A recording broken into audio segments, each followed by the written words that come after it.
la sagesse qui a été transmise aux Égyptiens qui est partout.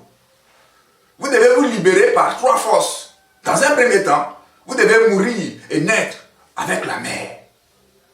Quand un enfant naît dans son royaume, là, quand un enfant naît, il veut commencer à avancer. Là, la personne qui lui montre où est son papa, là, c'est qui? C'est sa maman. Quand il s'est sali avec les défauts, la personne qui le lave, là, c'est qui? C'est sa maman. Ok? La personne qui le nourrit, là, c'est qui? C'est sa maman. Ok? Donc les initiés rappellent ça aux gens, et même la nature vous rappelle ça dans votre vie active.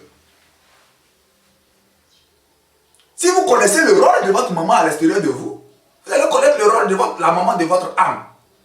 C'est elle qu'on appelle Isis. Ok? Les Égyptiens l'ont appelé Isis. Chacun lui donne son nom dans son ethnie. Na, ou encore Oma, ou encore. Les Égyptiens l'ont appelé, c'est Isis. Pourquoi? Parce que c'est une déesse, n'est-ce pas? Dans la Bible, n'est-ce pas? Quand vous voyez la Bible, quand vous voyez les histoires de la Bible, ne vous trompez pas. Hein? Ce n'est pas pour parler du monde extérieur. Hein? C'est pour parler du monde intérieur. Donc quand vous prenez Marie, elle joue le rôle de qui?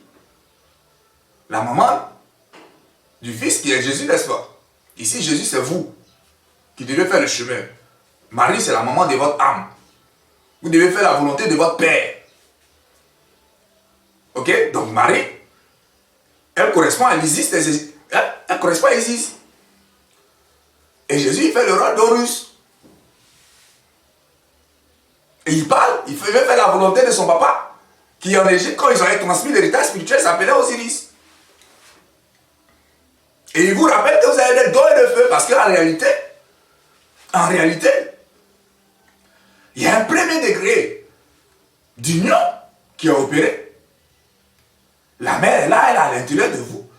Elle doit recevoir un premier degré, le feu. Le premier feu qui est le soleil. Ici, le soleil, ils l'ont appelé Ra. Vous l'appelez dans votre ethnie comme vous voulez. Mais à 4 h du matin, quand Ra s'unit à Isis, ça devient Is-Ra. Le Dieu, si on met Dieu, elle à la fin, ça fait Israël.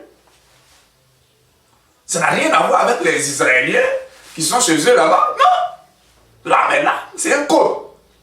Ça n'a rien à voir avec un pays ni un peuple. Que c'est eux, c'est chez eux, qu'il y a les endroits saints, que c'est là-bas que le grand Kaby. Non.